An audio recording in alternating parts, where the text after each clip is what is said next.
मग किती पैशाची आपल्याला गरज असली असती महानगरपालिकेकडून, ते शक्यच नहीं होतं. मग जेव्हा मला वाटतं की त्यावेळी त्यांनी घोषणा केली तर अरे हम लेके आ जाएंगे, हम लेके आ जाएंगे करके, म्हणजे हवा में बात करने के लिए तो मुझे भी बहुत कुछ अच्छे से आता है. उस वक्त जब कराड़ साहब ने ये घोषणा की थी, मैंने एक पत्र लिखा था मुख्य कार्यकारी अधिकारी Aurangabad city development corporation limited को. 21 फरवरी 2022 को ये पत्र लिखा था. ये उसका इनवर्ड है, जब ये साहब ने घोषणा करे थे कि हम मेट्रो प्रोजेक्ट लेके आ रहे हैं करके. इसकी कॉपी मैं आपको देता हूँ और उस कॉपी के अंदर आपको समझ में आ जाएगा. औरंगाबाद शहरात स्मार्ट सिटी प्रकल्पाअंतर्गत मेट्रो लाईन DPR बनविण्याच्या कामास स्थगिती देऊन नागरिकांच्या प्राथमिकता असलेल्या व सध्या स्थितीत अत्यावश्यक विकास कामे व प्रकल्पांना प्राधान्य देने बाबत. ये मैंने पूरा डिटेल के अंदर बताया. एक DPR बनाने के लिए कितना पैसा लगता है पता है आपको? ये DPR मेट्रो का सिर्फ DPR बनाने के लिए, और मैं खुला कह रहा हूँ, ये मेट्रो रेल कॉरपोरेशन जो महाराष्ट्र सरकार की है, ये सिर्फ है तो बोगस DPR बना के, क्योंकि इनको कितना पैसा मिलता है एक DPR बनाने के लिए? 7.5 करोड़. फक्त DPR बनवण्यासाठी 7.5 करोड़ रुपये इनको देना था. मैंने खुला उसके अंदर लिखा था की स्मार्ट सिटी अंतर्गत महारेल संस्थेस मेट्रो लाईनच्या DPR बनविण्यास देण्यात येणारे रुपये 7.5 कोटी पूर्णपणे वाया जाणार आहे. औरंगाबाद शहराचा विकास आराखडा पाहता सध्या तरी मेट्रो लाईन शक्यच नाही. सबब निधी शहरातील उद्याने व सध्या स्थितीत गरज असलेले लोकोपयोगी विकास कामे करण्यासाठी वापरावे. शहराला फक्त काही जंक्शन आणि विशेषतः जालना रोडवर उड्डाणपूल हवे आणि ते अत्यंत महत्त्वाचे आहे. मी स्पष्टपणे लिहिलं होतं की आज आम्हाला मेट्रोची नाही आहे, एक फ्लायओव्हर तुम्ही दिलं आणि शहरांचं जे आज अनेक असे भाग आहे की जिथे रोडची आपण इन्फ्रास्ट्रक्चर चांगलं केलं तर आपल्याला इतकं हजार कोटींच्या वरची गोष्ट करतो की म्हणजे इतके 1000 कोटी रुपये आपल्याला खर्च करण्याची आवश्यकता नाही. मग त्यांनी काय केलं की पैसे मिळणार आपल्याला स्मार्ट सिटीवरून. मग स्मार्ट सिटीचे जे कोणी अधिकारी हे निर्णय घेतला असेल त्यांनी आता उत्तर द्यावं की मी तुम्हाला अलर्ट केलं होतं की हे सगळं बोगस धंदे सुरू आहे करके, तुम्ही आमच्या शहराचे पैशाचा अशा दुरुपयोग अशा कोणत्या आधारावर केलं होतं? अच्छा ठीक आहे, त्यांनी बनवले तयार DPR तयार केलं. कोणाच्या सांगण्यावरून की आमचे फायनान्स मिनिस्टर माझ्या हातात आहे. अरे तुमच्या हातात, आमच्या हातात फायनान्स आहे तर मी हे आणू ते आणू करके. अच्छा DPR सबमिट झाल्यानंतर जालना रोड जे आहे ते NHAI national highway authority of India त्यांच्या इख्तियारीत येते. NHAIच्या त्यांनी आत्ताच एक अराउंड 70-75 करोड रुपीज त्यांनी त्याच्या दुरुस्तीवर खर्च केलेले आहे NHAIने. आता हे DPR तयार झाल्यानंतर साहेबांनी म्हटलं की हे NHAIला पाठवून द्या. म्हणजे NHAI जे एजन्सी आहे, ज्याचा रोड आहे, ज्याची मालकी हे आहे, मग NHAIने 23 मे 2023ला एक पत्र त्यांनी पाठवले. कुणाला पाठवले? Executive officer Aurangabad smart city. आणि त्यांनी हे सांगितलेले आहे, इंग्रजीमध्ये आहे, this has reference to your office letter dated submitting herewith the detailed project report of 4 lane vehicular flyover from DMC Shendra to Pandharpur Waluj Aurangabad.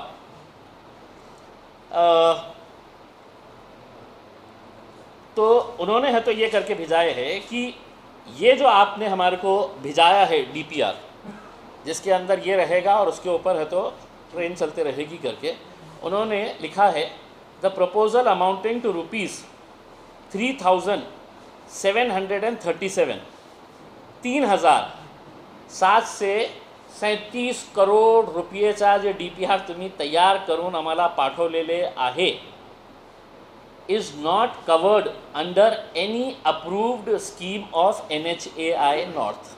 म्हणजे आमच्याकडे अप्रूव्डच नाही आहे हे स्कीम. कोणत्या आधारावर तुम्ही तयार केले आहे? मग लास्टचा शेवटचा त्यांनी एक चपाळ मारलं, in this regard as per direction received from competent authority the proposal is return herewith. हे घ्या तुमचा प्रपोजल आणि खिशात टाका तुमचे. म्हणजे स्पष्ट लिहिलेले आहे 3,737 रुपये का तुमने प्रपोजल दिया, हमारे कोई स्कीम के अंदर ये नहीं है ये करके. आम्ही तुम्हाला तुमचा प्रपोजल आमच्या वरिष्ठांच्या आदेशाने आम्ही तुम्हाला परत पाठवत आहे. म्हणजे ते DPR इतकं असेल तर आता कमिशनर साहेबांनी आणि कराड साहेबांनी त्याच्या रद्दीमध्ये किती पैसे मिळतील ते पैसे जमा करून ते स्मार्ट सिटीमध्ये टाका, नाहीतर उत्तर द्या त्यावेळचे कमिशनर आणि कराड साहेबांनी आमच्या शहराचे 7.5 कोटी रुपये वाया घातलेले आहे. तुम्ही फक्त आपल्या बोगस काहीतरी दाखवण्यासाठी 7.5 कोटी रुपये कराड साहेबांनी आपल्या खिशातून स्मार्ट सिटीला परत करावं. नाहीतर मी त्यांना चॅलेंज करतो की तुमच्या हातात आता सरकार किती महिने राहिलेली आहे, त्या महिन्यामध्ये तुम्ही हे 3,737 करोड़ रुपये सँक्शन करून आणा. बड़े रास्ते के ऊपर खड़े रह के कराड़ साहब को सैल्यूट करूँगा मैं.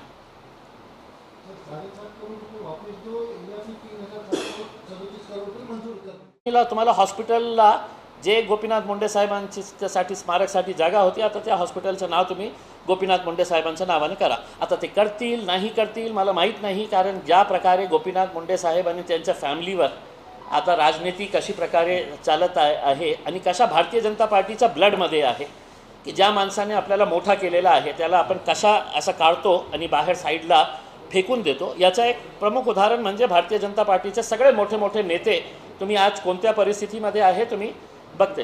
तो मेरा ये है कि अब वो गवर्नमेंट के ऊपर है. हमने हमारा काम तो कर डाले, हमारा कोई विरोध नहीं है कि उसको आपको हॉस्पिटल को क्या नाम देना है. में भी पद संस्थाएं हैं और कोऑपरेटिव बैंक्स है, वहाँ पे जिन जिन लोगों का पैसा लगा हुआ है, मैं एज अ खासदार बोल के आपको बोल रहा हूँ, कल अपने बैंक के सामने अपने पद संस्था के सामने जाइए और वो पैसा आप निकालिए, क्योंकि वरना आपको आने वाले दिनों के अंदर वही हाल होगा जो आज आदर्श के जितने डिपॉजिटर्स हैं उनका हो रहा है करके. और मैं इसलिए कह रहा हूँ कि अगर किसी के 25 लाख रुपये किसी सहकारी बैंक के अंदर रखे हुए हैं और अगर वो बैंक का डायरेक्टर और चेयरमैन वो पैसा लेके गायब हो जाते हैं, तो RBI ने कहा है कि हम सिर्फ 5 लाख रुपया आपको इनिशियल है तो आपका देंगे करके, और बाकी के लिए है तो आप हमारे पास है तो चप्पलें घिसते रहना करके. और पद संस्थाएं जितने भी हैं वो पद संस्थाओं के ऊपर किसी का कोई कंट्रोल नहीं है. करोड़ों रुपये. अभी आप थोड़े दिनों के बाद देखेंगे ये मानकापे के साथ का एक जो पार्टनर है डायरेक्टर, उसकी भी एक बैंक है, उसकी भी एक पद संस्था है. आप 8 दिन के अंदर देखिए, 8 दिन के अंदर ये पूरे लोग जो है वो दोबारा उनको सड़क के ऊपर आना पड़ेगा. किसी के है तो 5 लाख रुपये है, उन्हें गए तो दे रहा है 17,000 रुपये ले ले, बोला 17,000 ले ले अभी मैं देता बाद में देता है करके. म्हणजे हे कधीपर्यंत चालणार आहे. मैं इस वजह से बोल रहा हूँ, अगर तुमने 4 तारीख तक महाराष्ट्र की विधानसभा का अधिवेशन चल रहा है, लोग अगर लाइनों में खड़े रह के अपना पैसा निकालना शुरू करें, पूरा महाराष्ट्र का सहकार क्षेत्र हिलना चाहिए और मुख्यमंत्री को उप मुख्यमंत्री को मजबूरन हाउस के अंदर खड़े रहकर ये घोषणा करना पड़ेगा कि तुम अपना पैसा निकालो मत. महाराष्ट्र सरकार उसकी ज़वाबदारी लेता है. महाराष्ट्र सरकार की जिम्मेदारी रहेगी कि किसी भी गरीब का, किसी भी डिपॉजिटर का 1 रुपया हम जाने नहीं देंगे करके. और अगर नहीं करेंगे तो फिर आपको यही हाल होगा जो आज लोग आदर्श वाले रोते बैठे हुए अपने पैसे के लिए. अप्रूव्हल दिले होते, मग PWD कडून आम्ही सगळं त्याचं प्लॅनिंग केली, सगळं तयार केलं. आणि मला आज आनंद आहे हे सांगण्यासाठी की फक्त एक लहानसा माझा प्रयत्न होता तर 400 बेडचं हॉस्पिटल आपण क्रांती चौकला आपण ते बांधत आहे. आणि शागंजमध्ये आता ते सगळं प्लॅनिंग झालेली आहे. ते मुंबईमध्ये पोहोचण्यात आलेलं आहे. आपल्याला आपले फायनान्स मिनिस्टर साहेबांनी शब्द दिलेले आहे की याच्यासाठी ते फंड अवेलेबल करून देणार आहे करके. तर एक खूप मोठी एक चांगली एक हॉस्पिटलची इमारत जे टोटली 5 स्टोरी असणार आहे, हे अशी शागंजमधली जे आज आपल्याला माहीतच नसेल कि वहाँ पे एक हॉस्पिटल है करके. आज ये हॉस्पिटल 5-6 फ्लोर की हॉस्पिटल बिल्डिंग यहाँ पे बनाई जा रही है और इसमें ऑलमोस्ट जो प्रोविज़न किया जा रहा है वो 100 बेड का. मग हे जनरल आहे का, तर हे जनरल नाही आहे, हे वुमेन अँड चाइल्ड. म्हणजे इथे फक्त डिलिव्हरीजसाठी आणि बच्चों के लिए. तो बहुत अच्छे तरीके से इसको प्लानिंग किया गया है. तो मुझे ज़ाती तौर के ऊपर इस बात की खुशी है कि लोग स्मारक बनाने के लिए लड़ते हैं, लोग बोलते हैं कि हमको पुतले बनाने के लिए है तो सरकारी पैसा दो करके, और महानगर पालिका के करोड़ों रुपये इसके अंदर बर्बाद हुए हैं। मैं महापुरुषों का विरोध नहीं करता हूँ, लेकिन अगर मुझे किसी का पुतला बनाना है तो इम्तियाज़ अपनी जेब खाली करेगा और उसमें से जितना होता है उतना देगा और बाकी लोगों से जमा करेगा, लोक वर्गनी से। लेकिन सरकार का पैसा अस्पताल बनाया जाए, स्कूल बनाया जाए, ये इसके लिए काम के लिए इस्तेमाल किया जाएगा। तो हमें उम्मीद है कि ये जैसे ही फंड सैंक्शन होता है इसका, जिसके लिए मैं ज़ाती तौर के ऊपर कंटिन्यूस में फॉलोअप लगा हुआ हूँ, तो हम एक 2 से ढाई महीने के अंदर इसका हम एक्चुअली काम शुरू ये है मंत्री है जो ये नेगेटिव है, पॉजिटिव दिया ना मैंने, हॉस्पिटल बनाया। अब थोड़ा सा अब देखिए मैं आपको बताता हूँ कि हमने देखिए मुझे नहीं पता, नहीं मैं नहीं ठीक है, नहीं ठीक है, ये सवाल भी अच्छा है। देखिए मेरा हमेशा से ये कहना है कि हमने एक ऐसी सोच लोगों के अंदर पैदा करना चाहिए कि ये जो राजनीतिक लोग हैं कि साहब आप महानगर पालिका ये 2 करोड़ रुपए दे दो, हमको इसका स्मारक बनाने का है, ये 3 करोड़ रुपए दे डालो, हमारे को इसका पुतला बनाने का है, इसका ये करने का है करके। मैंने हमेशा से देखिए मैं खुली बात कर रहा हूँ। मैंने जब खैरे साहब ने ये बोला था कि हमको महाराणा प्रताप का पुतला बनाने का है करके महानगर पालिका से पैसे मांग रहे थे, तब इम्तियाज़ जलील ने खुद ने बोला था कि मैं मेरी तरफ से 5 लाख रुपये देने के लिए तैयार हूँ, आप अपनी जेब से निकालिएगा करके। हम लोगों से पैसा जमा करके 1 करोड़ का नहीं, हम 2 करोड़ का भव्य बनाएंगे करके।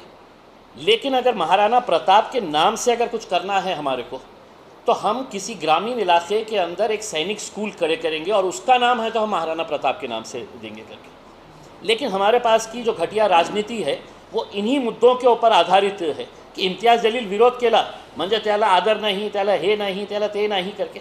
आज अनेक लोक माझा विशेषकर बीड अंबेजोगाईवरून ते फोन करतं मला आणि ते म्हणतं की नाही साहेब खूप मोठं मन लागतं की तुम्ही सरकारला हे पत्र लिहिलं की आता तुम्हाला हॉस्पिटलला जे गोपीनाथ मुंडे साहेबांसाठी स्मारकसाठी जागा होती, आता त्या हॉस्पिटलचं नाव तुम्ही गोपीनाथ मुंडे साहेबांच्या नावाने करा। आता ते करतील नाही करतील मला माहीत नाही, कारण ज्या प्रकारे गोपीनाथ मुंडे साहेब आणि त्यांच्या फॅमिलीवर आता राजनीती कशी प्रकारे चालत आहे आणि कशा भारतीय जनता पार्टीच्या ब्लडमध्ये आहे की ज्या माणसाने आपल्याला मोठा केलेला आहे त्याला आपण कशा असं काढतो आणि बाहेर साईडला फेकून देतो। याचा एक प्रमुख उदाहरण म्हणजे भारतीय जनता पार्टीचे सगळे मोठे नेते तुम्ही आज कोणत्या परिस्थितीमध्ये आहे तुम्ही बघते। तो मेरा ये है कि अब वो गवर्नमेंट के ऊपर है, हमने हमारा काम तो कर डाले, हमारा कोई विरोध नहीं है कि उसको आपको हॉस्पिटल को क्या नाम देना है। देश विदेशातील प्रत्येक घडामोडींचे लाईव्ह अपडेट मिळवण्यासाठी आता साम टीव्हीच्या सर्व सोशल मीडिया प्लॅटफॉर्मला लाईक, फॉलो आणि सबस्क्राईब करा। तसंच सर्व नोटिफिकेशनसाठी बेल आयकॉन प्रेस करायला विसरू नका।